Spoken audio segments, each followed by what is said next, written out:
వాళ్ళు చెప్పిందే వేదం అన్నట్టు, వాళ్ళు చెప్పిందే సత్యం అన్నట్టు ఇవాళ ఏకపక్షంగా బుల్డోజింగ్ ధోరణితో, నియంతృత్వ పోకడలతో ఈ రాష్ట్ర ప్రభుత్వం, శాసనసభ వ్యవహారాల మంత్రి శ్రీధర్ బాబు గాని, ముఖ్యమంత్రి రేవంత్ రెడ్డి గాని ఏకపక్షమైన నిర్ణయం తీసుకొని ఇవాళ మా సభ్యుడు గొంతు నొక్కడం జరిగింది. అందుకే ఇవాళ రాజ్యాంగాన్ని రచించిన భారతరత్న డాక్టర్ బాబాసాహెబ్ అంబేద్కర్ గారికి ఈ రాష్ట్రంలో జరుగుతున్న రాజ్యాంగ హక్కుల హననం గురించి, ఈ రాష్ట్రంలో జరుగుతున్న అప్రజాస్వామికమైన పోకడల గురించి మరి నిరసన చెప్పడానికే ఇక్కడ వచ్చి కూర్చున్నాం. మరి ఇక్కడికి వచ్చి చూస్తే పరిస్థితి ఏందండి? ఇక్కడికి వచ్చి చూస్తే ఆ మహానుభావుడు ప్రపంచంలోనే అతిపెద్దదైన 125 అడుగుల డాక్టర్ బాబాసాహెబ్ విగ్రహం ఏదైతే కేసీఆర్ గారి ప్రభుత్వం ఏర్పాటు చేసిందో, కనీసం ఆ విగ్రహానికి కూడా అక్కడ పోయి కూర్చునే దానికి అవకాశం లేకుండా ఇక్కడ గేట్లు మూతలు పెట్టి ఆ మహానుభావుని కూడా సంఖ్యలతో బంధించిన ఒక నీచమైన ప్రభుత్వం కాంగ్రెస్ ప్రభుత్వం అని చెప్పుకోక తప్పదు. పేరు గొప్ప ఊరు దిబ్బ అన్నట్టు, పేరుకేమో ప్రజాపాలన, చేసేవేమో అన్ని అప్రజాస్వామిక పనులు అన్నట్టుగా ఇవాళ ఏకపక్షంగా పెద్దలు జగదీశ్వర్ రెడ్డి గారి గొంతు నొక్కడం అంటే ఇది జగదీశ్వర్ రెడ్డి గొంతు నొక్కడం కాదు, ఆయన ఒక్కడికి జరిగిన అవమానం కాదు.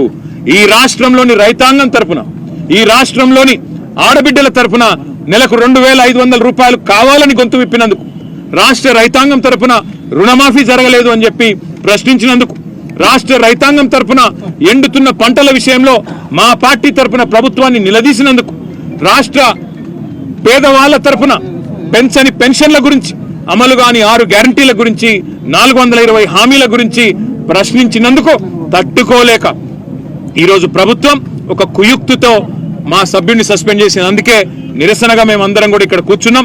ఇవాళ వాళ్ళు అనుకుంటా ఉన్నారు కేవలం ఒక గొంతు నొక్కినంత మాత్రాన, శాసనసభలో మా పార్టీ యొక్క సభ్యుడి యొక్క ప్రసంగానికి అంతరాయం కలిగించినంత మాత్రాన ఏదో సాధిస్తామని చెప్పి వాళ్ళు భ్రమపడతా ఉన్నారు.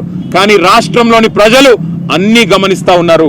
15-16 నెలల్లో కేవలం 20% కమిషన్లు, ఢిల్లీకి మూటలు పంపడం మీద ఉన్న దృష్టి ఈ రాష్ట్రంలోని పేదలకు మేలు చేయాలనే విషయంలో మాత్రం ఈ ప్రభుత్వానికి ఎంత మాత్రం లేదు అనేది ప్రజలకు కూడా అర్థమైపోయింది. కాబట్టే ఇవాళ ముఖ్యమంత్రి గారిని ఎక్కడికక్కడ ప్రజలు శాపనార్థాలు పెడతా ఉన్నారు. ఇవాళ జగదీశ్వర్ రెడ్డి గారు ఒక్క పొల్లు మాట కూడా మాట్లాడలేదు.